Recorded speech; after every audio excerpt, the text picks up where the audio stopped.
Nouvelle semaine qui débute pour nous avec une nouvelle équipe de réalisation et c'est toujours le même plaisir de vous retrouver pour une nouvelle aventure de Bonjour le Faso. Alors madame, messieurs, bonjour et bienvenue à ce nouveau numéro de votre émission sur Savane TV.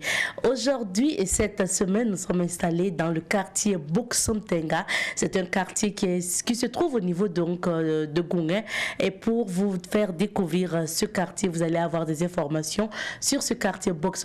Et c'est dans ce quartier que se tiennent donc les récréatrales.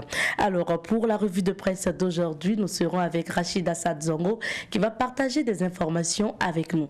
Notre invité du jour sera là pour nous parler du festival Cité Droit Libre. Alors nous serons avec le coordonnateur de ce festival, Monsieur Abdoulaye Diallo, que nous recevrons dans la rubrique invité du jour. Et dans la deuxième partie de cette émission, nous parlerons de l'événement Golden Tea International avec Angelina Wibra qui est notre invitée dans la deuxième partie de cette émission. Installez-vous confortablement, c'est parti tout de suite et maintenant à la découverte du quartier Boksomtenga.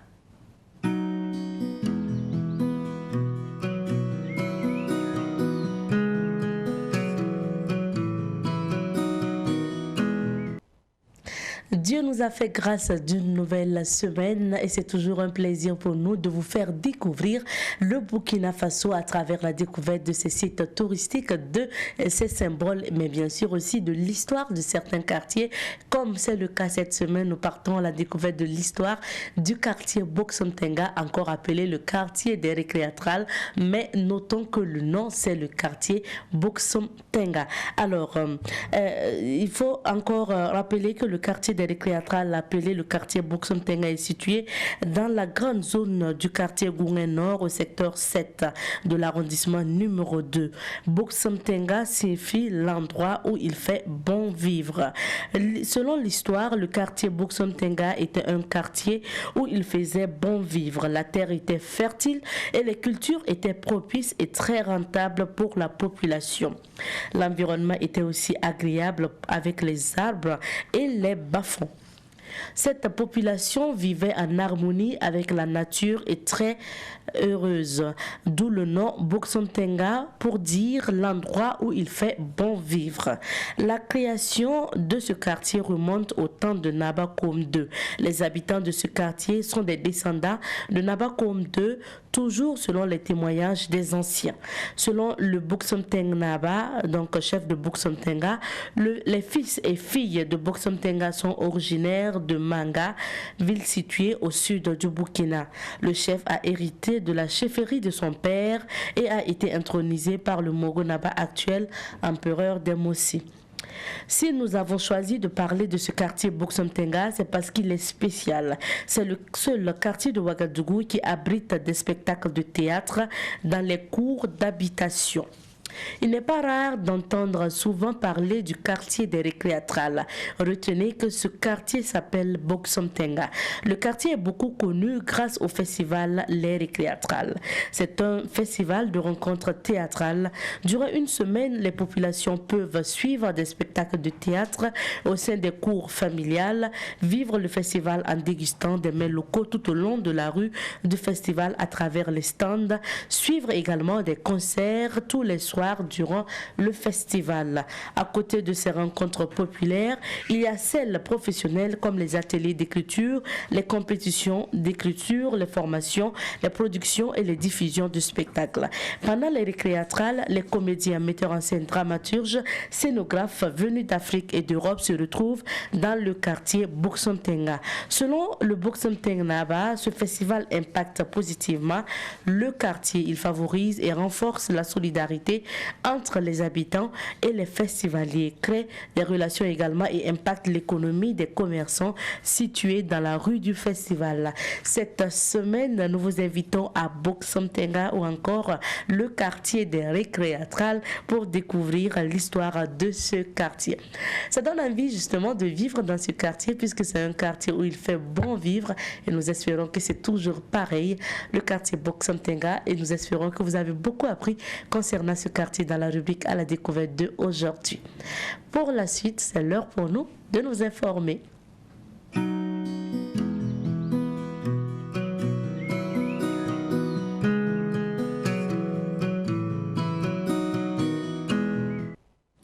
Et pour nous informer aujourd'hui, c'est Rachid que nous retrouvons pour la revue de presse. Bonjour Rachid. Bonjour Abzeta et bonjour à vous qui nous suivez. Comment ça va? Je me porte bien. Tu as passé un bon week-end? Week-end, on dirait assez bien dans l'ensemble, avec à la fois le boulot et des activités d'ordre social. Ok. Voilà. Alors, nous sommes prêts pour la revue de presse. Tout à fait. Alors, pour, on va dire, la lecture de la une des journaux et également des sites en ligne que nous avons pu parcourir ce matin, le premier journal qui nous entretient est Le Quotidien. Le Quotidien, dans ses titres, à la page 9, il est confié « Lutte contre le terrorisme, le Premier ministre Christophe Dabiré n'est pas l'homme de la situation ». Propos du président du PDJ. Autre sujet, Union des épouses des corps habillés du Burkina. Un mois de jeûne et de prière pour soutenir les FDS et les VDP. À lire à la page 7. Arrondissement 8 de Ouagadougou, commune de Pabré. Les travaux d'aménagement d'une voie et de construction d'un dallo lancés. Dans sa rubrique Le Voyageur de Guéna, un certain nombre de sujets, c'est notamment à Bobo, un père écope de 3 ans de prison ferme pour avoir battu son fils. Du côté de la CENI, la Commission électorale nationale indépendante, les activités des démembrements suspendues à compter du 10 décembre prochain. À Houndé, le maire remporte son procès contre l'État burkinabé. Pour achever, toujours pour la rubrique Le Voyageur de Guéna du journal Le Quotidien, marche du 27 novembre, Mamadou Drabo et Hervé Ouattara transférés à la Mako. Un autre journal, on poursuit avec l'Observateur Palgar. Dans ses titres, appel au chef de l'État, Inata ou la nécessité d'une révolte patriotique. À lire à la page 8 dans sa rubrique Lire débat. Dans sa rubrique Regard, une autre rubrique à la page 5, lutte contre l'insécurité, SOS pour Dablo. Et puis nomination dans l'armée, la grande lessive kaki se poursuit. Lutte contre la corruption, le RENLAC débriefe la société civile et les médias. Toujours avec l'Observateur Palga du jour, surveillance épidémiologique, 12 vigies parés pour la menace. Et puis, un autre journal pour poursuivre Abzeta. Nous sommes cette fois-ci avec le quotidien Le Pays. Le Pays nous entretient déjà avec la loi anticorruption. Il est confié. Le RENLAC et des OSC font l'état des lieux de la mise en œuvre. Lazare Combéré, ingénieur de conception en génie civil, confie, je cite pour vous, « Je demande à Roch d'assainir son entourage et de travailler avec des hommes sincères. » Voilà. Une interview qui peut être parcourue à la page 7 du journal Le Pays du jour. Autre sujet, déroulement du procès de Thomas Sankara, pas procès de Thomas Sankara, mais procès Thomas Sankara. Je pense que c'est ainsi qu'il faut intituler, parce que quand on dit procès de Thomas Sankara, c'est comme si on jugeait Thomas Sankara. Alors, il est confié, on va dire des réactions de certaines personnes. La première réaction, je la cite, « On comprend moins l'omerta ou le refus de certains témoins de dire au tribunal ce qu'ils savent de l'affaire. » Ce sont les propos de Amadou Gadiaga, consultant et éditorialiste. Les témoins qui défilent actuellement nous aident à connaître certains faits. Propos de Élisée Zongnaba, un député.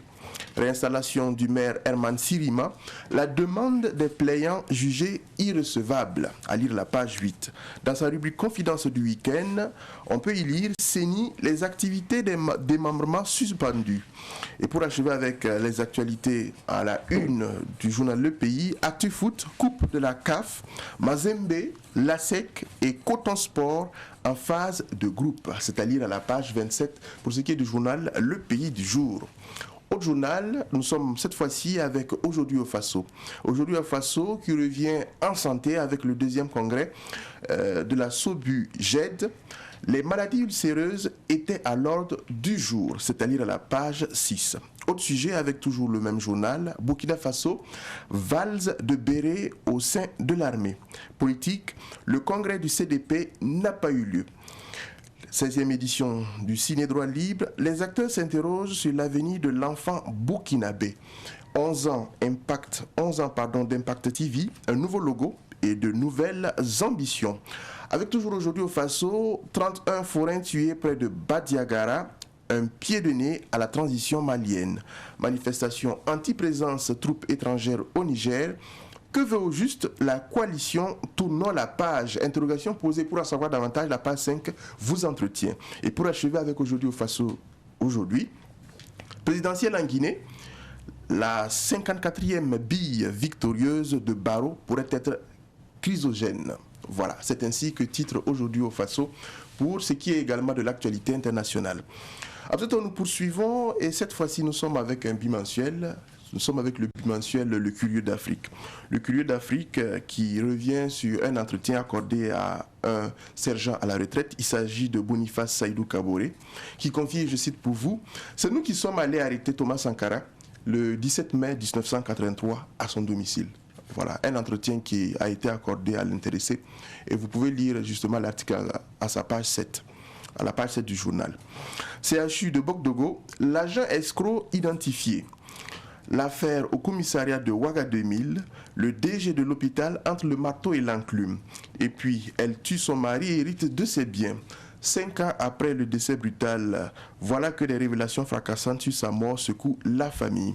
Et puis, maintien de la paix en Centrafrique, un contingent burkinabé bientôt à Bangui. Eladj Rasmane Ouedraogo, lauréat prix PADEV, la mendicité est rare à Kigali. Ce sont les propos de Rasmane Ouedraogo, lauréat du prix PADEV. Et pour achever, l'édito du Curieux d'Afrique traite Rock, l'armée et le destin du Faso. On poursuit avec un autre bimensuel et nous sommes cette fois-ci avec Info Sciences et Culture. Info Sciences et Culture traite à sa page 12 Protection des végétaux en Afrique, des réflexions pour endiguer les bio-agresseurs. Et puis, prix au FAB 2021, les meilleurs journalistes récompensés. 16e édition de Ciné Droit Libre, on s'interroge sur le monde allégué aux enfants. Grand prix du livre 2021, la plume de Sophie Cam reconnue pour achever avec Info Sciences et Culture, résilience alimentaire, nutritionnelle et sanitaire, les 9 recommandations du CIST 2021. Abzeta, on poursuit l'actualité, ou sinon, on va dire la lecture de la une des sites en ligne, également des journaux. Et le premier site en ligne qui nous entretient, c'est www.lefaso.net. Et pour ce site, en région, on confie le président du conseil régional des Cascades et 4 autres personnes déposées à la maison d'arrêt de correction de Bobo-Dioulasso.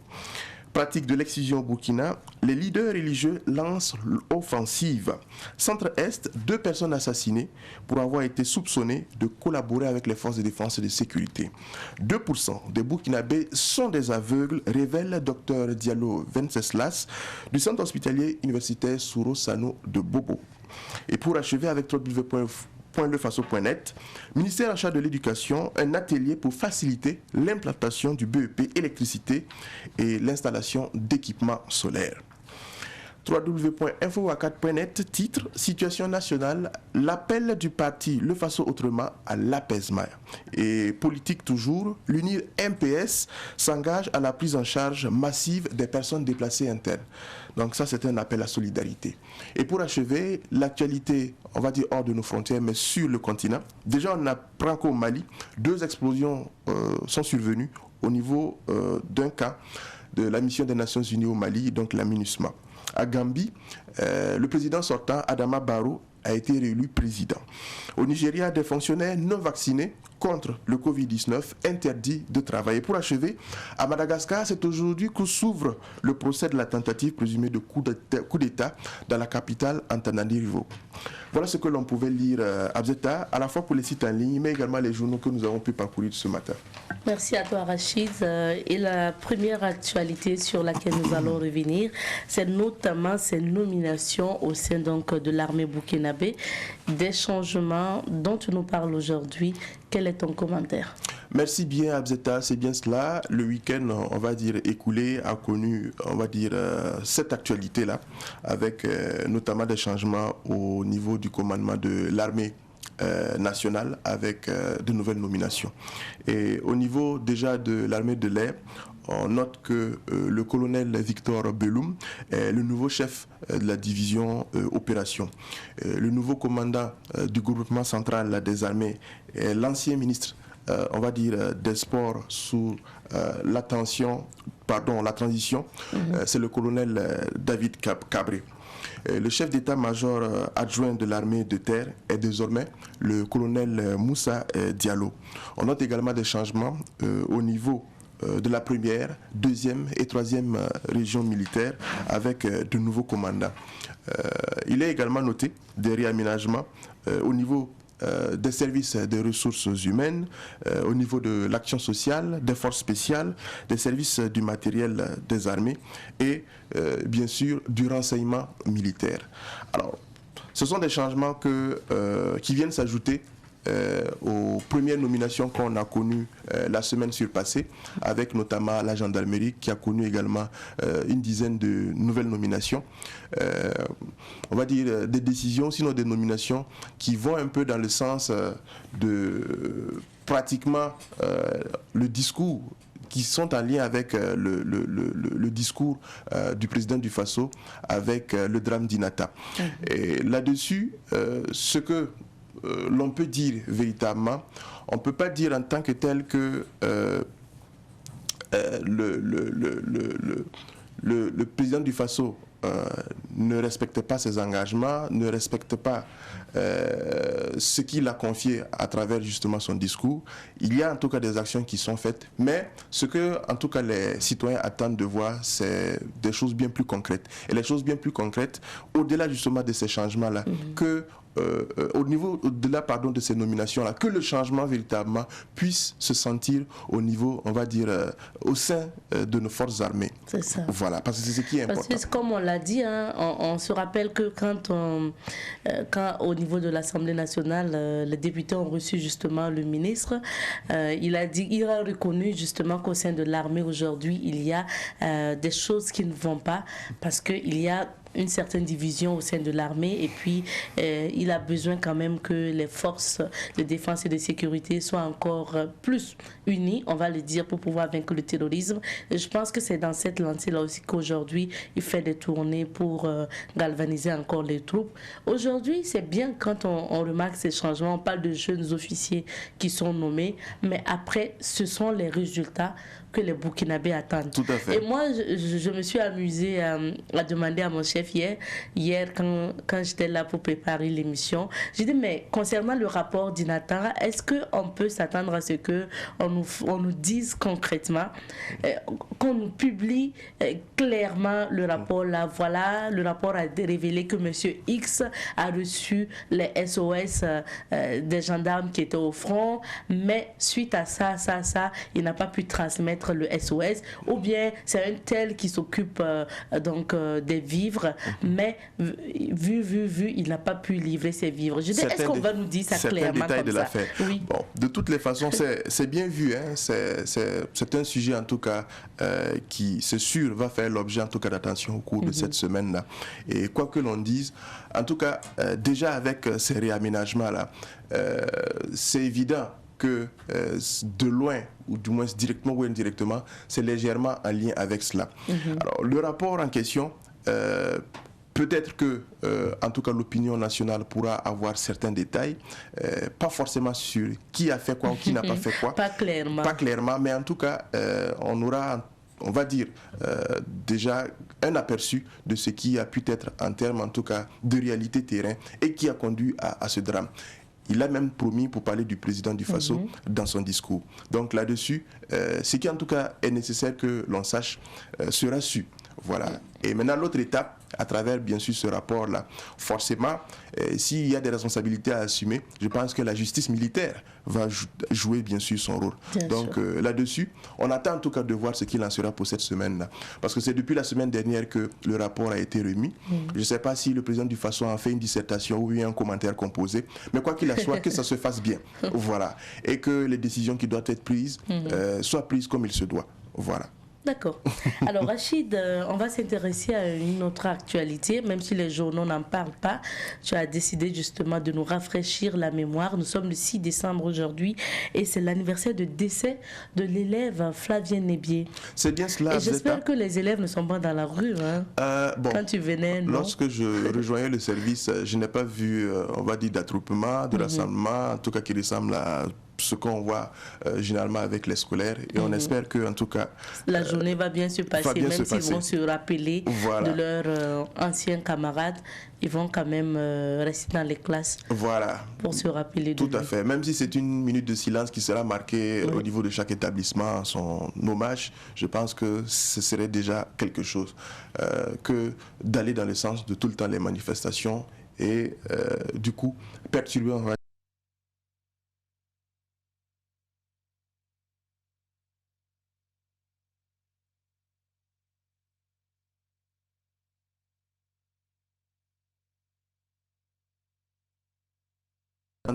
d'élèves comme ça, notamment les élèves mobilisés par l'association des élèves du secondaire de Ouagadougou, l'AESO, sont sortis manifester, et notamment devant le ministère de tutelle, le ministère en charge de l'éducation nationale, pour réclamer justice pour leurs camarades. Et pour la petite histoire, pour ceux peut-être qui ont oublié, Flavien Nébier, cet élève-là, en classe de cours moyen, deuxième année, donc de CM2, qui a été justement tué lors d'une répression, d'une manifestation, le 6 décembre 2000. Voilà. Et maintenant, pour, on va dire, ce sujet-là, deux choses, pour moi en tout cas, sont à relever, sont à noter. La première chose, c'est jusqu'au jour d'aujourd'hui, le non-aboutissement de l'affaire. Voilà. Aujourd'hui, on en parle toujours. Je ne vais pas citer le cas de Boukari Dabo qui s'est passé également dans un contexte particulier, mais c'est un autre problème qui vient s'ajouter, c'est des guerres justement religieuses. Si tant que, on va dire, les autorités en charge en tout cas du dossier peuvent, on va dire, élucider, faciliter l'élucidation de l'affaire, je pense qu'il faut aller dans ce sens-là. Cela fait 20 ans que ça a été justement, ou du moins ce fait est, et n'a pas trouvé, on va dire, une issue, on va dire, véritable. Voilà. Et là-dessus, il faudrait qu'on puisse véritablement régler cette affaire-là. La deuxième chose est, on va dire, la conséquence de la première chose que je viens de citer, c'est les manifestations. Voyez-vous, le 6 décembre, c'est pratiquement le déclic pour ce qui est du démarrage parfois des manifestations qui ont cours le mois de décembre. Voilà. Si les élèves sortent le 6 décembre, ils vont sortir le 13 décembre. Voilà. Pour Norbert Zongo. Voilà. Et ainsi de suite. Et du coup, le mois de décembre se retrouve véritablement comme un mois sans cours. Voilà. Et dans le contexte dans lequel on se trouve actuellement, où on essaie tant bien que mal de rattraper les années perdues et rattraper en tout cas un certain nombre de coûts que le secteur de l'éducation a connu de par les années antérieures, je pense qu'il faut qu'on aide les élèves même à revoir leur façon d'être et de faire. Et là-dessus, j'ai déjà dit que ce serait bien que les élèves, au lieu de faire chaque fois de sortir des classes, manifester avec tous les risques possibles, pourquoi ne pas demander, on peut faire une note, demander au ministère, on veut que chaque 6 décembre, on accorde, je ne sais pas moi, 1 heure, et dans ces 1 heure-là, sera consacrée en hommage à Flavien Nébier. On va faire 1 minute de silence et on va rééchanger par rapport justement à ce sujet-là. Au lieu de sortir et puis se confronter à tous les risques des accidents, le risque même de se faire prendre encore par la police, etc. etc. Donc, aidons les élèves même à céder eux-mêmes. Et je pense que c'est surtout de la part de responsabilité de l'État de faire en sorte que ces manifestations-là, pas forcément qu'elles n'aient pas lieu, mais qu'elles n'aient pas le visage qu'on voit généralement. J'ai entendu une fois quelqu'un dire que si on arrivait à faire justice pour toutes ces personnes décédées et dans des circonstances pas vraiment claires, si on arrivait à élucider en fait leur mort, ça veut dire qu'on ne va plus connaître de mois de grève ou de jours de grève ou de manifestation. De principe, la logique en tout cas voudrait que ce soit ainsi. S'il y a une résolution claire de ces faits-là, en principe, le mois de décembre doit être un mois de paix. Si on arrive à gérer, donc élucider cette affaire de Flavien Nébier, de Norbert Zongo, ça veut dire qu'on va se retrouver avec un mois de décembre clean, quoi, comme les autres mois. Tout à fait. Donc, la justice est interpellée. C'est bien cela. À nouveau. La justice et également, on va dire, le ministère en charge de l'éducation, pour ce qui est en tout cas du cas de Flavien Nebier. Bien sûr. Voilà. Merci Rachid. Troisième sujet pour finir, nous nous intéressons à la situation des déplacés internes de Pensa dans le San Mantenga. C'est un coup de gueule, Rachid? Pas forcément un coup de gueule, mais ça en a l'air. Voilà. Pourquoi je dis? Parce que aujourd'hui, pour ceux qui ne le savent pas, Pensa vient pratiquement s'ajouter au nombre de ces communes qui hébergent, abritent un nombre de déplacés énorme, voilà, magistral. On a appris que ce sont pratiquement plus de 12 000 personnes déplacées internes, notamment venant de Foubé, qui ont rejoint Pensa dans le San Mantenga. Et ce nombre-là, adjoint au nombre qu'on a déjà sur place, gonfle à pratiquement plus de 53 000 le nombre de déplacés internes au niveau de Pensa. Et là-dessus, le maire de Pensa a même lancé un appel pour que des bonnes volontés puissent justement les aider à résoudre tout ce qui est question en lien avec la gestion des déplacés internes. Et c'est une question, à mon sens, qui mérite que l'on porte véritablement une attention particulière. J'ai l'impression, et peut-être que d'autres s'alignent comme moi, que le ministère justement de tutelle, le ministère en charge de l'action sociale, de la femme et l'action humanitaire, même si des efforts sont faits, elles sont moindres. Par rapport en tout cas à ce qui est offert sur le terrain, ce qui du moins est vu sur le terrain. Aujourd'hui, j'ai l'impression que le ministère n'anticipe pas. Lorsque on parle de déplacés internes aujourd'hui, le ministère ne prend pas la mesure des choses pour se dire que dans telle localité, on voit déjà des signes de flux ou du moins de migration des déplacés internes, et potentiellement ces zones-là peuvent abriter des déplacés internes. Et l'incidence pourrait être que ça va entraîner, on va dire, une conséquence en termes de gestion pour la municipalité ou du moins les autorités sur place. Donc, nécessairement, pour que les choses se passent à bien et que les déplacés internes soient pris en charge comme il se doit, je pense que l'anticipation manque pour le ministère en charge de l'action humanitaire. Si on a des localités comme ça qui doivent abriter, qui peuvent abriter, on va dire, des déplacés internes, préparez-les. Il ne faut pas attendre que la zone se gonfle pour se jouer les bons samaritains. Voilà. Et là-dessus, aujourd'hui c'est Pensa, demain c'est quelle commune? Voilà. Et c'est après, on va nous faire des déclarations et des conférences de presse comme quoi on a fait des dons pour telle commune par rapport à tel déplacé interne. On ne veut pas de ça. Voilà, il faut anticiper et aider même ces localités-là à pouvoir s'occuper des déplacés internes. Parce qu'au jour d'aujourd'hui, la plupart du temps, lorsque les déplacés internes arrivent dans ces communes d'accueil ou ces localités d'accueil-là, ce sont les autorités locales qui, on va dire, si vous voulez, donnent les premiers soins. Voilà, comme on donne les premiers soins à un malade, en attendant que le ministère vienne à la rescousse. Je pense qu'il faut faire preuve d'anticipation. Et c'est ce qui aujourd'hui manque beaucoup, on va dire, au ministère de l'Action humanitaire. Donc, si ça peut être un coup de gueule, on prendra ça ainsi. Ça passe bien. On sait que le ministère de l'Action humanitaire, justement, invite les bonnes volontés à venir faire les dons, notamment au ministère, pour que ce ministère puisse ensuite les redistribuer. Parce que pour ce ministère-là, il se peut que le fait que certains partent directement donner leurs vivres à des localités de leur choix, peut-être que ces localités-là n'ont pas vraiment, ne sont pas dans un besoin récent et urgent de vivre, alors que comparativement à d'autres localités, il y a certains vraiment qui n'ont plus rien. Par contre, si ça arrive au niveau du ministère, ça veut dire que c'est le ministère qui gère les stocks, et bien sûr, ce ministère a les informations nécessaires pour pouvoir s'occuper après de la distribution. Ce n'est pas faux. Ça, c'est pour ce qui est de la gestion, on va dire, ce qui est en lien avec les dons, les vivres et tout ce qui va avec. Mais pour la gestion globale des déplacés internes, je pense qu'il y a lieu, on va dire, d'anticiper. De plus en plus, vous avez vu que les communes pratiquement du plateau central, certaines localités du centre-est, des localités même du centre, sont pratiquement au compte-gouttes des localités qui accueillent des déplacés internes. Oui. Voilà.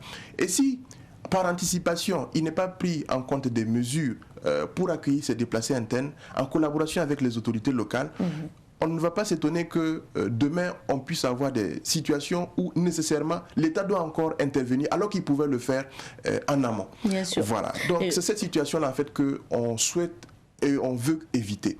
Parce que vous n'êtes pas sans savoir que la cohabitation n'est pas toujours facile avec de nouveaux venus.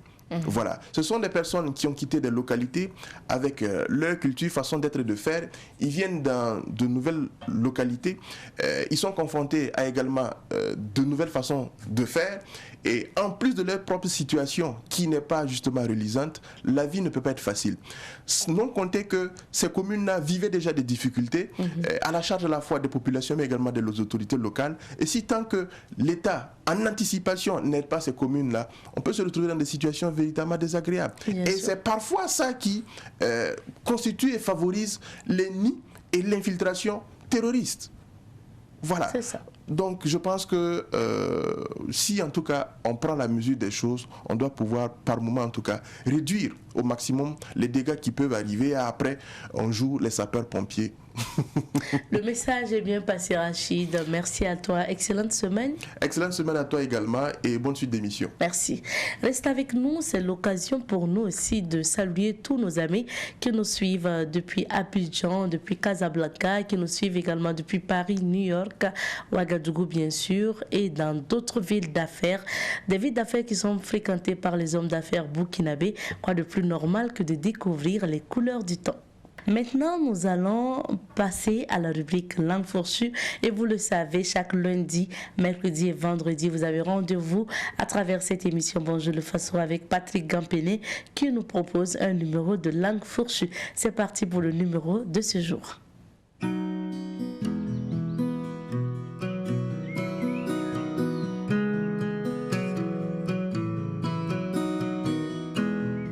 Mesdames et messieurs, bonjour et bienvenue à votre émission Langue fourchue. Le 15 octobre 1947, le leader charismatique de la révolution burkinabé tombait avec 12 de ses compagnons sous des balles assassines d'assassins jusque-là non identifiés. Non identifiés, pas si sûrs. Dès le lendemain du coup d'État, le numéro 2, alors le ministre de la Justice, le frère sang de Thomas Sankara, s'asseyait dans le gros fauteuil. Et tous les discours et interviews qui ont suivi ce coup, l'un des désirs clairement là où les mains qui ont appuyé sur la gâchette démontraient au moins qu'il y avait de graves dissensions entre les leaders de la révolution. Ainsi donc, à travers le sinistre de la justice du moment, le trio révolutionnaire se faisait-il justice en effaçant purement et simplement le camarade président. On se rappelle encore de ces phrases « c'était eux ou nous », avec ce bégaiement caractéristique du jeune loup qui venait de se mettre sous les crocs son premier haillon.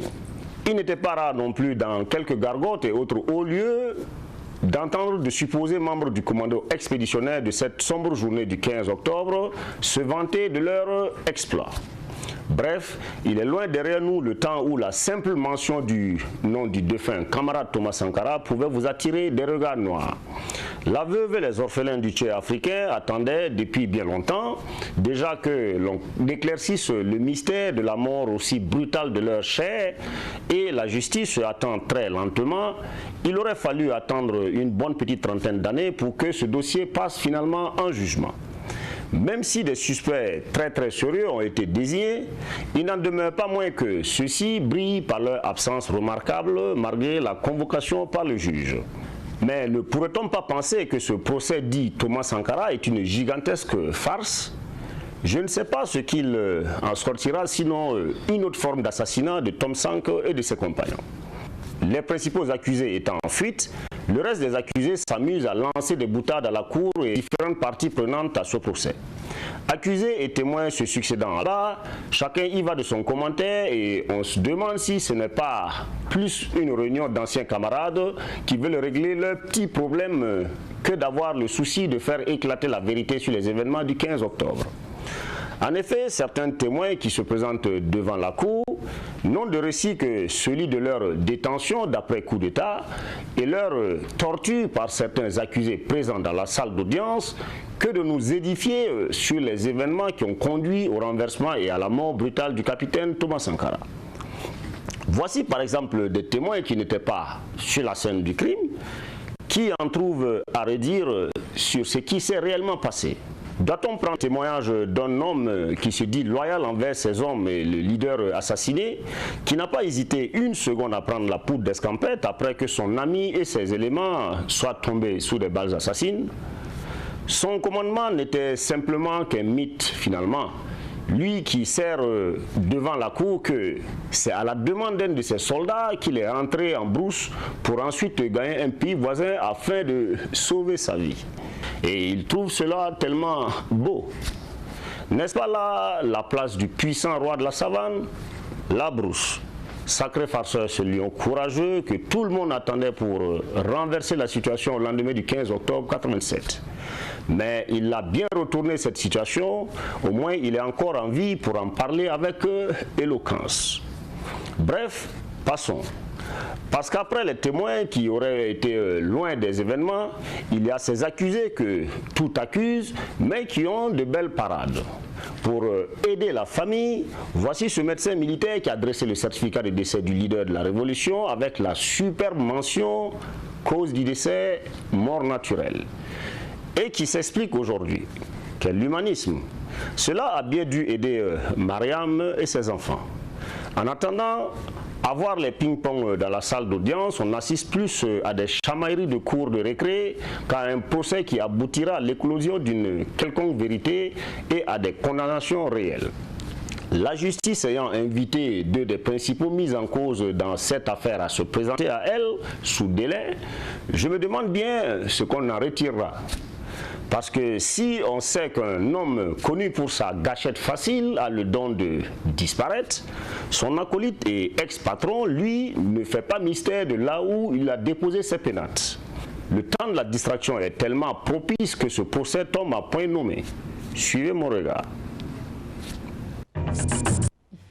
Merci à Patrick Gampené et rendez-vous mercredi. Sa langue fourchera à nouveau et nous aurons un numéro de langue fourchue.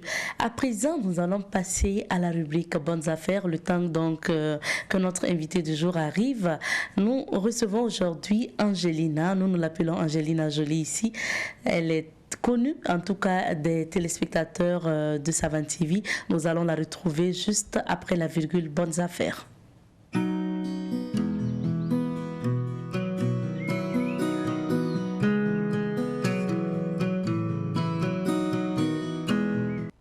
Elle est la promotrice de l'événement The Golden Tea International et puis elle est sur le plateau avec nous pour parler de cet événement qui aura lieu le 17 décembre prochain. Madame Ouibga Angelina, nous l'appelons Angelina Jolie. Bonjour Angelina. Bonjour Zeta. Bienvenue sur le plateau de Bonjour le Faso. Merci et merci de me recevoir. Merci d'être là. Et puis Angelina, nous parlons donc de l'événement The Golden Tea International avec vous. Déjà pour commencer, qu'est-ce que cet événement? Alors, qu'est-ce que Golden Tea International? C'est un événement qui est fait, qui passe par la mode pour soutenir des femmes ou des hommes qui souffrent du cancer du sein. Passer par la mode, pourquoi justement vous avez décidé de vous intéresser aux personnes atteintes de cancer du sein? De cancer en général, pas forcément de cancer du sein. Mais nous, plus précisément, c'est du cancer du sein. D'accord. Voilà. Pourquoi? Parce que déjà, moi, j'ai vécu un problème avec mon père. Mon père est décédé, qui avait un cancer de la prostate. Et 2 mois après son décès, je suis restée d'abord à l'hôpital avec lui, 1 mois durant, à son chevet. Et pendant son séjour à l'hôpital, j'ai remarqué qu'il y avait un problème de produits. Les gens, on n'arrivait pas à avoir les produits pour soigner le cancer. Bon, soigner, c'est trop dit parce que, comme vous savez, on ne peut pas vraiment soigner le cancer. Ce n'est pas pour décourager les malades, mais il faut qu'on sache que c'est difficile quand même. Donc, étant à l'hôpital, j'ai vu que les comprimés étaient difficiles à avoir et tout le traitement.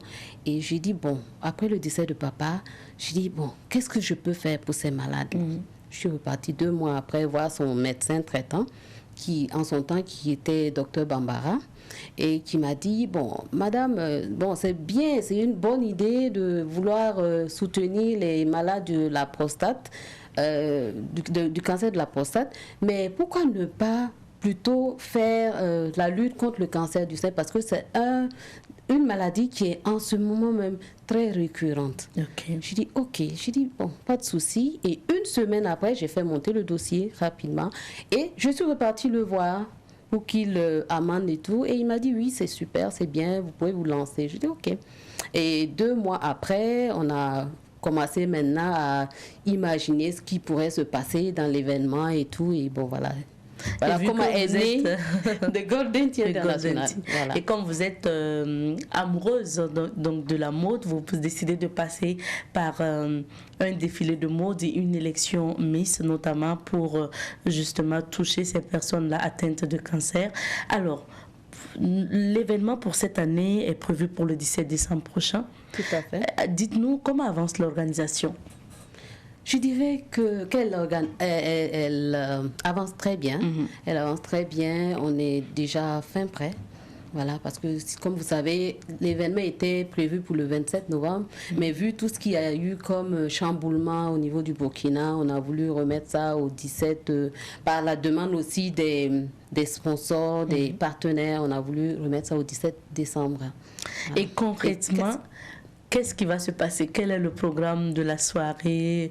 Ou pas seulement de la soirée, s'il y a des activités annexes aussi. Oui, il y aura un défilé de mode, voilà, puisqu'on passe par la mode pour collecter des fonds et une collecte de fonds et des prestations d'artistes et une élection Miss Golden Tea.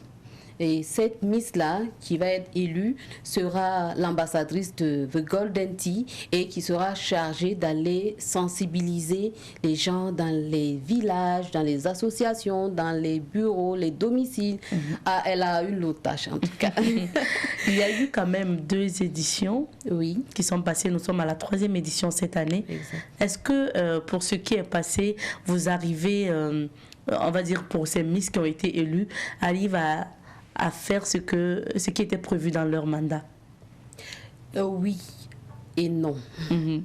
Oui, bon, parce qu'elle a eu quand même la Miss, l'ambassadrice passée, de l'année passée, je veux dire. De 2020 alors. De 2020.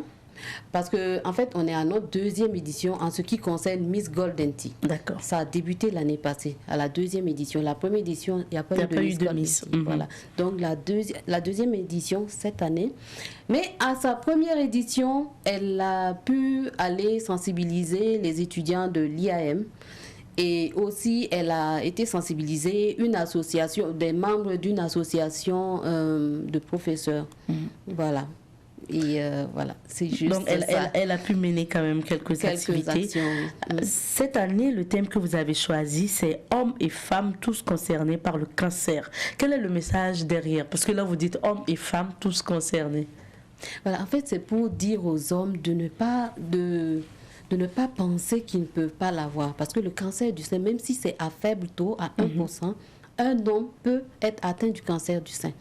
Oui, ça c'est une information pour certains. Parce que quand on parle de cancer du sein, tout de suite on voit la femme. La femme, oui, mais non, sinon il y a des hommes qui l'ont. Si vous voyez sur nos affiches, on a montré un monsieur et une dame qui ont les seins extraits.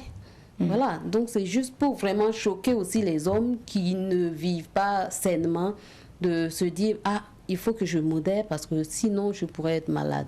Voilà, sinon les hommes aussi l'ont. Donc c'est une manière pour vous d'intéresser aussi les hommes à les interpeller à arranger leur vie. Arranger leur vie. Maintenant, quelles sont vos attentes en organisant cet événement? Alors, on souhaiterait on souhaiterait être accompagné par l'État. Et on demande toujours aux bonnes volontés de nous aider parce que, comme vous le savez, c'est pas facile. Les produits sont extrêmement chers et et on les trouve pas tous ici. Donc, si on a un coup de main, ça va être vraiment bien pour nos malades.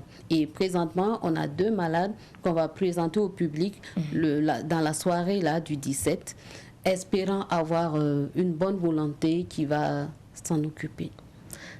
Et qu'est-ce que cette soirée justement apporte à ces femmes-là, à atteintes donc de souffrant de cancer du sein. Par exemple, pour ces 2 cas que vous avez détectés, qu'est-ce que concrètement votre soirée va leur apporter? Déjà, moi je vous dirais que la soirée va leur apporter de la joie. Et il faut qu'elles se disent que c'est pas parce qu'elles sont malades qu'elles vont partir, elles vont décéder. Voilà, donc, et cette maladie, en fait, elle est beaucoup plus... quand tu es... il faut... cette maladie, c'est quand tu es hyper stressé que tu l'as aussi. Okay. Oui, le stress, le trop de stress donne aussi le cancer. Ouais. Donc, il faut éviter d'être très stressé. Donc, on va les déstresser déjà au cours de la soirée pour celles qui vont pouvoir effectuer le déplacement. Parce que je sais qu'il y a une qui est alitée, il y a une qui pourra se déplacer, qui va venir de Bobo et qui va venir suivre l'événement. Donc, déjà, elles vont être heureuses et puis savoir que quelqu'un s'occupe d'elles.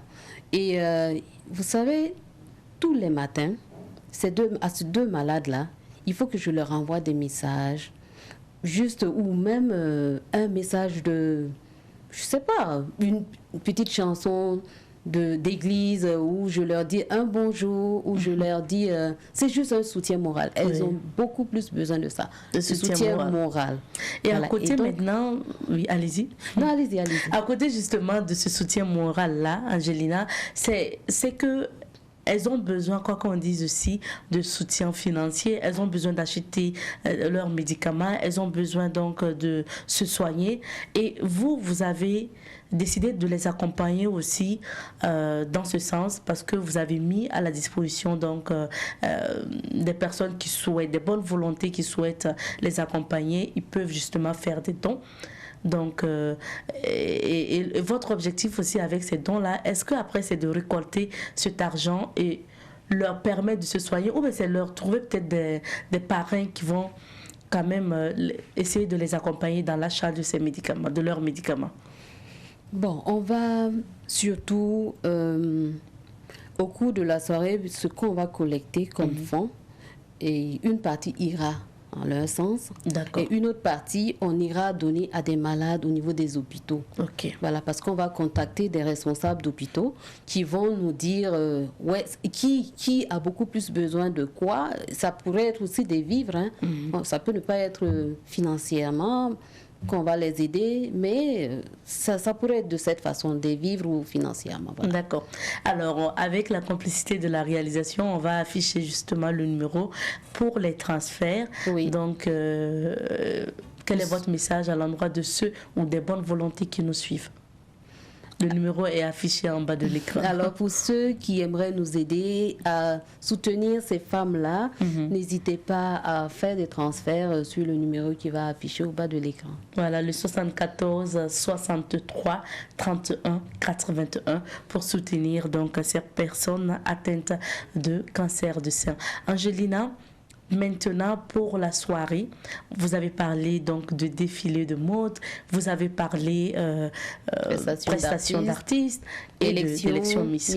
Maintenant, nous aussi, on aime bien savoir quels sont les artistes invités et puis quels sont peut-être les créateurs que nous allons voir sur le thé donc, du défilé. Alors déjà, pour les artistes, vous auriez Dr Abdallah. D'accord. Voilà, Dr Abdallah, il y aura Maria Bissongo. Et pour le ou la troisième artiste, point d'interrogation, une surprise. Oui. D'accord, surprise.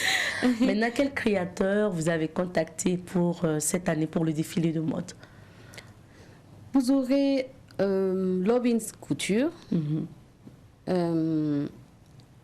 Un peu de... Donc, on va retrouver beaucoup de stylistes. Beaucoup de stylistes, oui. Lovins Couture, vous auriez... comment dire? Bon, ben, c'est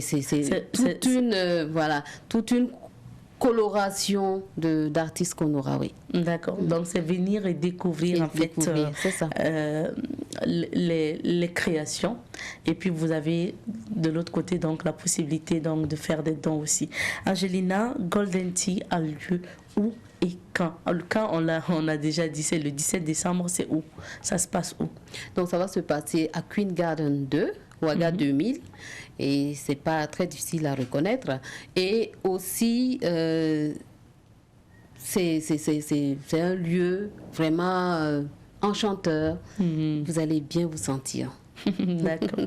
Nous serons de la partie. Est-ce que pour l'entrée, il faut débourser une somme? Oui, l'entrée est à 10 000 francs. D'accord. Voilà, 10 000 francs. Voilà, 10 000, je me dis que, voilà, parce que la location des lieux, vous voyez, les charges sont hyper chères. Donc, 10 000 francs, je me dis que c'est quand même raisonnable, oui. Ça peut passer. Ça peut Et passer. puis, c'est d'ailleurs pour soutenir une cause noble. Donc, soutenir ces personnes-là atteintes de cancer de sein. Maintenant, pour l'élection Miss, combien de candidats actuellement? Il y a 6 candidates, qui seront sur le podium. Et à la fin, on aura 3, dont la Miss et ses 2 dauphines. D'accord. Merci bien. C'est presque fini pour notre entretien. Nous allons encore te souhaiter une réussite de l'événement. Merci beaucoup. Une réussite surtout. Merci bien d'être passé. Merci à vous. Merci. Alors, je rappelle que nous recevions pour vous Madame Angelina Ouivga. Elle est la promotrice de l'événement avec Golden Tea International. C'est un événement donc de mode et d'élection Miss pour soutenir ces personnes malades de cancer du sein. L'événement se passera donc le 17 décembre prochain au niveau donc de Ouaga 2000. Alors, c'est fini donc pour l'entretien avec Angelina Ouivga. Pour la suite, nous allons marquer une petite pause et nous allons accompagner notre invité avec le spot publicitaire de l'événement. Et pour la suite de cette émission, nous allons passer à la rubrique Invité du jour.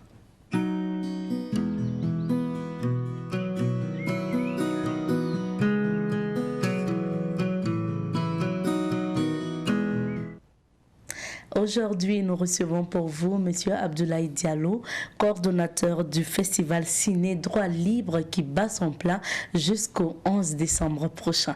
Bonjour à vous et bienvenue. Bonjour, c'est avec beaucoup de plaisir que je me retrouve ici dans mon studio. Merci d'être là. Ciné Droit Libre, l'ouverture officielle donc, de ce festival a eu lieu le samedi dernier. Comment ça s'est passé? Mais je dois dire que ça s'est plutôt bien passé.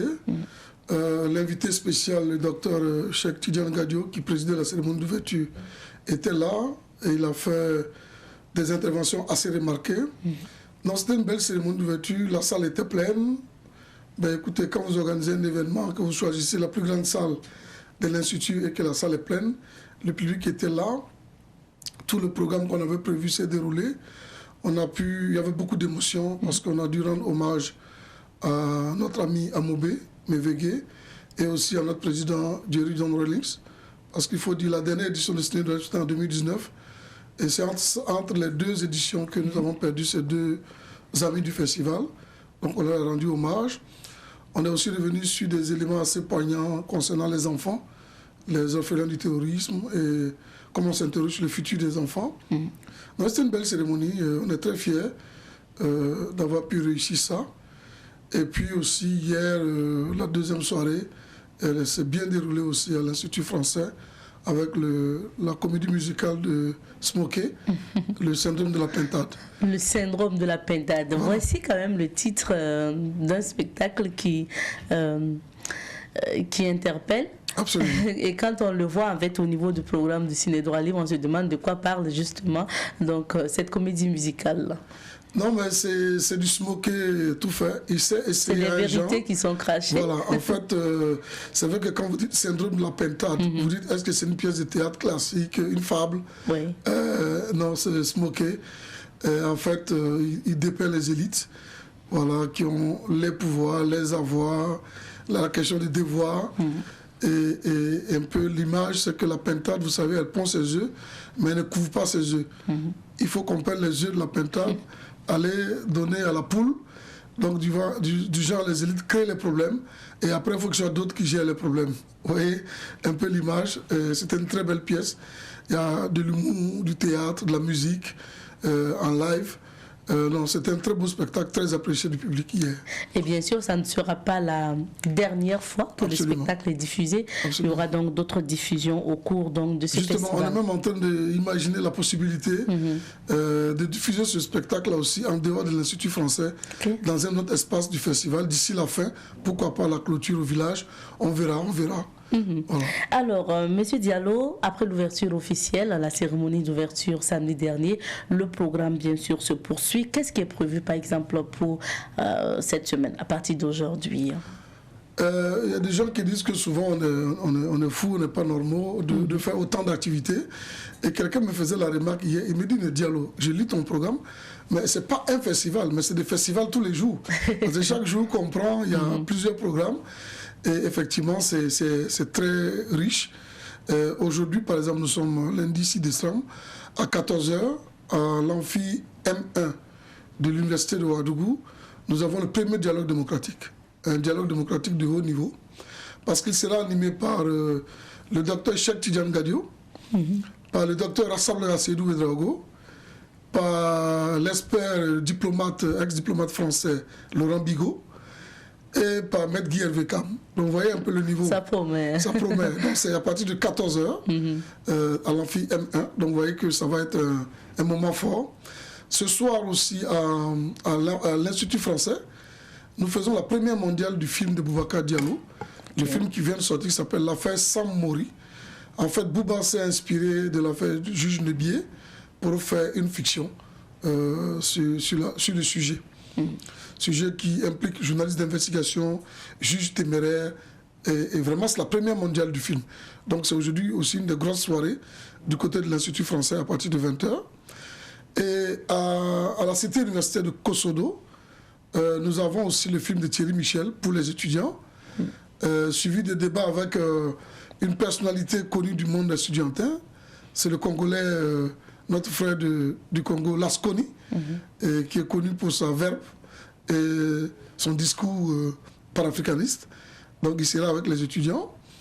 Et au même moment, on sera dans un quartier populaire à Pissy, voilà, pour Ciné Droit Libre. Ça se passe un peu partout. Voilà, donc déjà, rien que la journée d'aujourd'hui, c'est 4 endroits, c'est un festival.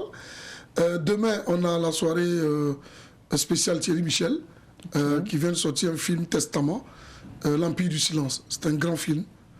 Et on a eu envie de faire une soirée vraiment spéciale en sa présence. Et il sera aussi avec le docteur Asablega. Ça, c'est à l'Institut français demain, à 20h. Et puis, à partir du mercredi, on ouvre un autre cycle. C'est le deuxième cycle, celui où on sera à l'Université de Ouagadougou pour la finale 10 minutes pour convaincre. Ensuite, à l'espace culturel Gambidi, où le programme commence. Et aussi au village du festival. Et c'est là jusqu'au samedi 11 décembre. D'accord. Nous allons revenir sur ça. Voilà. On sait que Ciné Droit Libre, c'est un festival de promotion des droits humains. Alors, 16e édition, est-ce que vous sentez de l'impact? Oui, sinon on n'aurait pas continué l'aventure, parce qu'on s'est même posé la question, parce que le festival a été par exemple un vrai tremplin de la jeunesse avant l'insurrection. Ça a été un cadre presque d'organisation aussi de l'insurrection, parce que quand on prenait un mouvement comme le ballet citoyen, c'était son cadre principal d'expression. Donc c'était dit, bon, après l'insurrection, est-ce que ce cadre-là va être encore utile? Eh bien oui, depuis, même après l'insurrection. Au contraire, le festival a gagné en autorité, en contenu, en taille. Et donc c'est toujours pertinent parce que les questions qu'on pose sont toujours d'actualité. Et c'est pour ça que voilà, on continue. Et que même cette année, malgré que la situation est difficile, on s'est battu pour que l'événement puisse se tenir. Oui, le festival est toujours pertinent. La question des droits humains sont toujours d'actualité. Nous vivons un moment difficile de notre pays avec l'insécurité.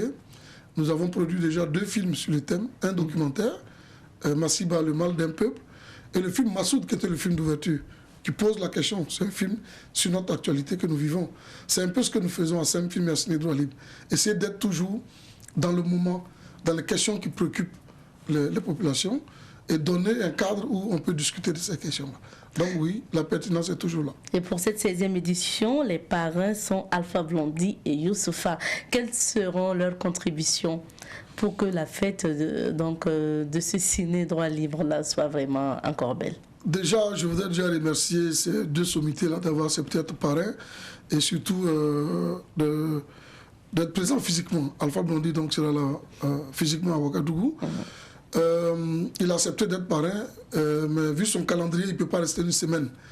Alors donc on a fait le choix qu'il vienne dans les 3 derniers jours du festival, parce qu'on doit rendre hommage à un de ses grands amis, Moustapha Tchombiano, mais qui est aussi un de nos mentors. Parce que Moustapha Tchombiano, moi personnellement, j'ai une histoire très particulière avec lui, notamment avec la radio Horizon FM, où je fais mes premiers pas en radio avec lui.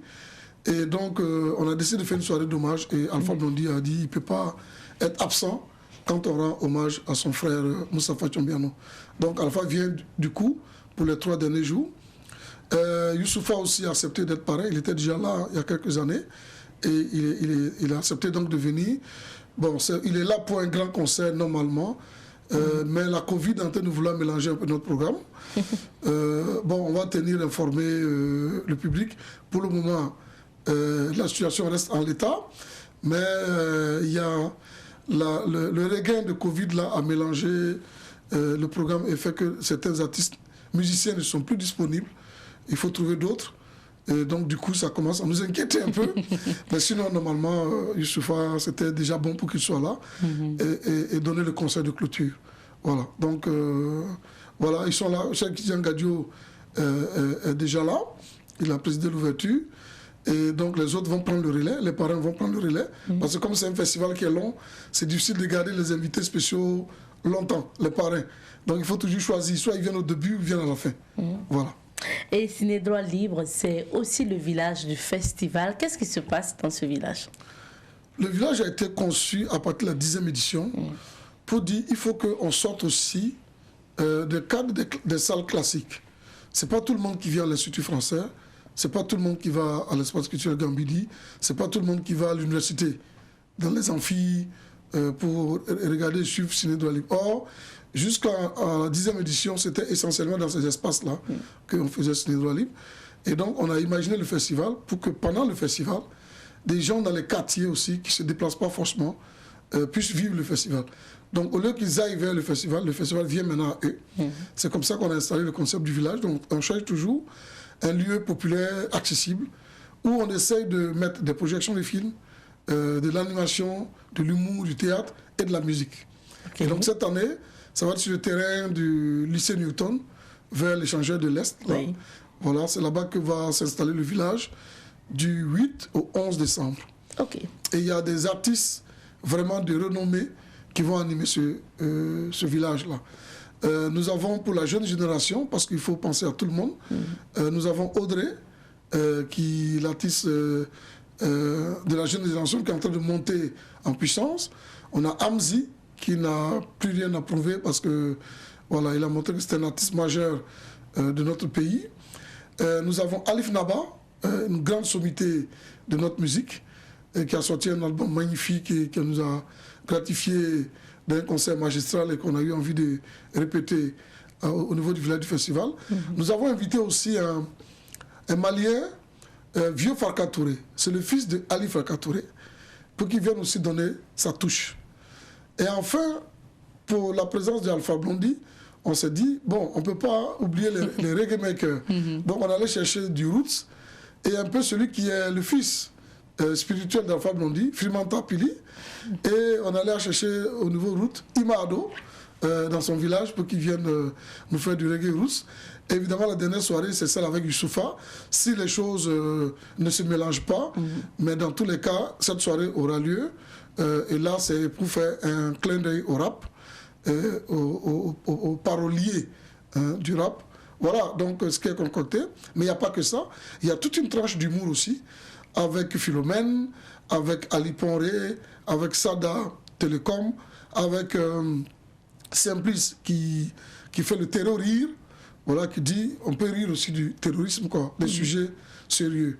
Et voilà donc cette plage avec le chef du village qui n'est autre que Dionès, Bamenda Chic Choc de génération 2000. Il faut rendre hommage à ces garçons parce qu'ils sont les pionniers de l'humour au Burkina Faso.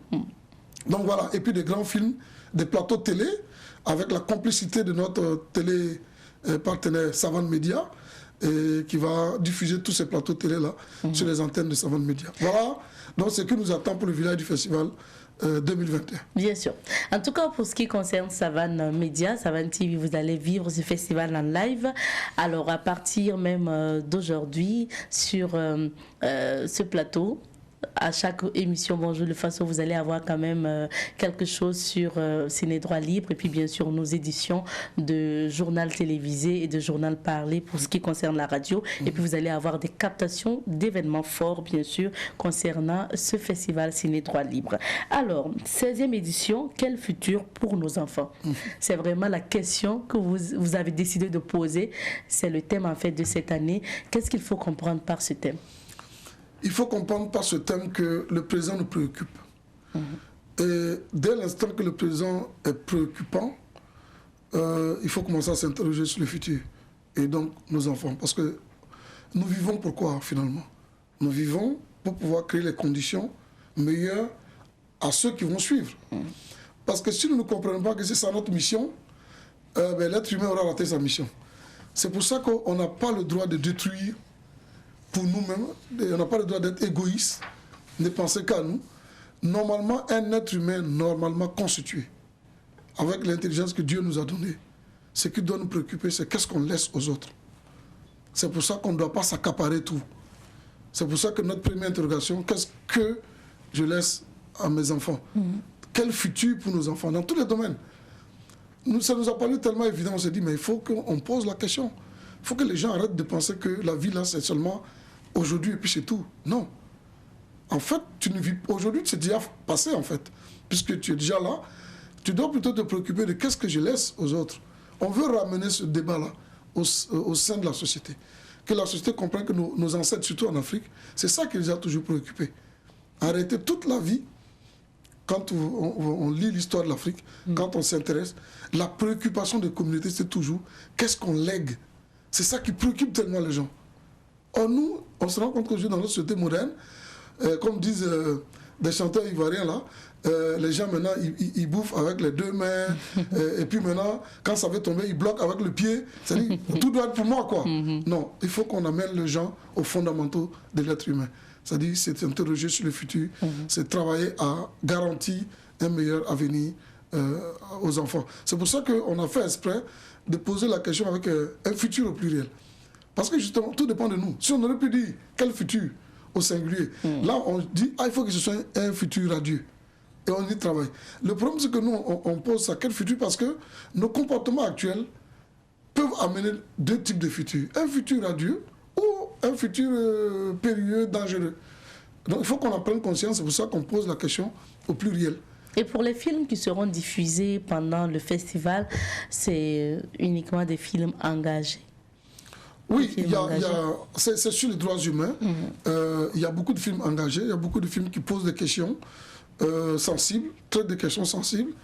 Mais il y a aussi des films pas forcément engagés, mais des films beaux qui peuvent amener la discussion, qui peuvent amener le débat, qui sensibilisent sur des questions qui nous préoccupent et qui préoccupent la société. Donc la sélection se fait en fonction du thème général, mais aussi en fonction des sujets qu'on doit aborder. Voilà. On sait aussi que Ciné Droit Libre, c'est aussi l'arrivée des étrangers. Vous avez parlé tantôt d'invités maliens et tout. Est-ce qu'on a d'autres pays aussi qui sont là ou qui seront là? Oui, bien sûr. On a la Belgique avec Thierry Michel. On a la Suisse avec Manuel Van Sturler. On a le Congo avec Lasconi. On a le Mali avec Mori Touré et Samirou Diallo. On a le Sénégal avec Cheikh Tidiane Gadio. La Côte d'Ivoire avec Alpha Blondy. Congo-France avec Youssoufa, le Mali aussi encore avec Vieux Farka Touré. Voilà, chaque année, on tourne autour d'une dizaine de pays invités pour venir participer aussi à Ciné Droit Libre. Avant, il y avait plus d'invités, souvent on avait la trentaine, mais aujourd'hui, c'est de plus en plus difficile avec les événements. Mais on mise effectivement, maintenant là, par contre, des invités de haut niveau. Hein. Quand vous avez un Alpha Blondy qui vient, bon... faut pas vous plaindre que vous n'avez pas beaucoup d'invités. Alors, on est obligé d'évoquer la situation sécuritaire et sanitaire.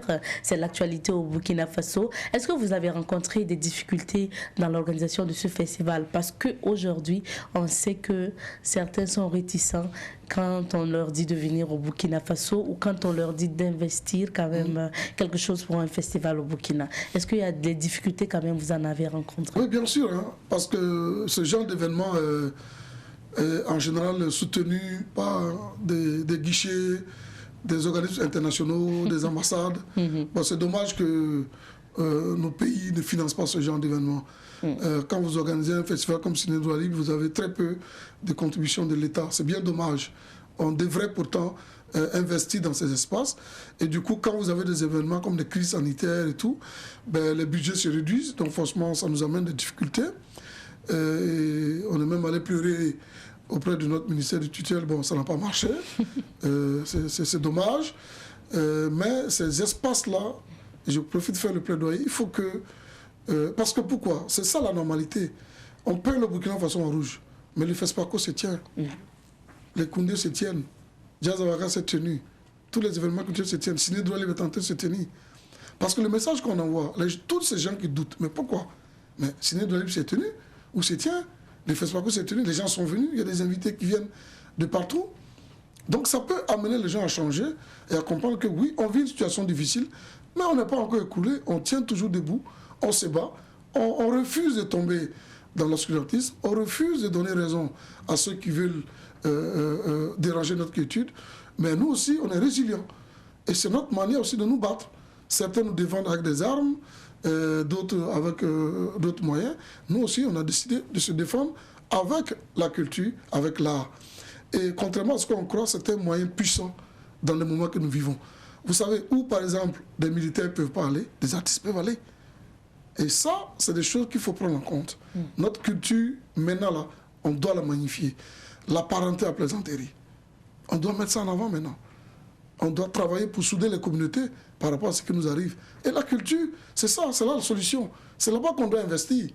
Et donc je profite du micro pour refaire le plaidoyer, qu'on comprenne qu'aujourd'hui, plus que jamais, on doit se retrouver. Et donc, les leviers sur lesquels nous on doit s'appuyer maintenant, c'est notre culture. Et donc c'est important d'investir dans la culture pour que les événements culturels se tiennent, les activités socio-culturelles qui unissent les peuples se tiennent et se renforcent. Et c'est ça qui va nous aider à tenir et à avoir le moral. Donc voilà, il y a des difficultés, mais nous on est décidés à rester debout et à continuer à se battre. Alors, le temps d'entretien est terminé. Quel est votre appel à l'endroit de ces spectateurs qui vont effectuer les déplacements donc, au village du Ciné Droit Libre et de tous les téléspectateurs aussi? Moi, je dis qu'il faut consommer Ciné Droit Libre sans modération parce que l'avantage, c'est qu'on peut se distraire, mais on peut surtout s'éduquer. C'est conçu pour éduquer les gens. C'est conçu pour former les gens. Les films que vous allez voir, vous sortez édifiés. Tout ce qui est à l'ouverture, j'ai même plus d'une dizaine de jeunes qui m'ont approché pour me dire merci de nous avoir amené Cheikh Tidiane Gadio parce que son discours nous a touchés. Donc c'est ça, Ciné Droit Libre. C'est d'apporter un plus aux gens. Et je dis, participez massivement. Protégez-vous. C'est vrai qu'on a prévu des dispositifs de gel, cache-nez dans certaines salles, mais vous aussi, protégez-vous en venant. Mais venez massivement. On a pris toutes les dispositions pour que cela puisse se passer de la manière la plus convenable possible. Merci bien. Nous recevions sur ce plateau M. Abdoulaye Diallo. Il est le coordonnateur du festival Ciné Droit Libre, un festival qui va se tenir jusqu'au 11 décembre dans plusieurs sites. L'Institut français, l'espace Gambiti, donc le terrain Newton. Vous pouvez justement aller vivre également le village du festival au niveau du terrain Newton. Nous allons accompagner notre invité avec ceci. De retour sur ce plateau et nous revenons sur la rubrique à la découverte 2. Avant de nous quitter, je rappelle que cette semaine nous partons à la découverte du quartier Boksomtenga. C'est un quartier qui se situe donc au niveau de Gunga, dans le quartier Boksomtenga, ou encore appelé le quartier des récréatrales. Rappelons que ce quartier est situé dans la grande zone du quartier Gunga Nord, au secteur 7 de l'arrondissement numéro 2. Et Boksomtenga signifie l'endroit où il fait bon vivre. Selon l'histoire, le quartier Boksomtenga était un quartier où il faisait bon vivre. La terre était fertile et les cultures étaient propices. et très rentable pour la population. L'environnement était aussi agréable avec les arbres et les bas-fonds. Il n'est pas rare d'entendre souvent parler du quartier des récréatrales. Retenez que ce quartier s'appelle Boksamtenga. Le quartier est beaucoup connu grâce au festival Les Récréatrales. C'est un festival de rencontres théâtrales. Durant une semaine, les populations peuvent vivre des spectacles de théâtre au sein des cours familiales. Vivre le festival en dégustant également des mets locaux tout au long de la rue du festival à travers les stands. Suivre également des concerts tous les soirs durant le festival. À côté de ces rencontres populaires, il y a celles professionnelles comme les ateliers d'écriture, les compétitions d'écriture, les formations, les productions et les diffusions de spectacles. Durant les récréatrales, les comédiens, metteurs en scène, dramaturges, scénographes venus d'Afrique et d'Europe se retrouvent dans le quartier Boksamtenga. Selon le chef de Boksamtenga, le Boksamtenga Naba, le festival impacte positivement le quartier. Cette population vivait en harmonie donc avec la nature et était très heureuse, d'où le nom Boksamtenga pour dire l'endroit où il fait bon vivre. Il faut rappeler que ce festival, les récréatrales, favorise et renforce la solidarité entre les populations et les festivaliers et crée également des relations et impacte l'économie des commerçants situés dans la rue du festival. Cette semaine, nous vous invitons dans le quartier Boksamtenga ou le quartier où il fait bon vivre et tout est beau pour la rubrique à la découverte 2. Dès demain, vous allez avoir des témoignages, notamment donc des organisateurs du festival Les Récréatrales, également du chef de Boksamtenga et puis bien sûr d'autres personnes. Alors, fidèles téléspectateurs de Bonjour le Faso, point final pour cette émission puisque le temps imparti à Bonjour le Faso d'aujourd'hui est terminé. Merci à vous de votre fidélité à cette émission et rendez-vous demain mardi pour d'autres aventures. En attendant, portez-vous bien et surtout, ne touchez pas à la télécommande parce que les programmes de Savane TV se poursuivent. On se dit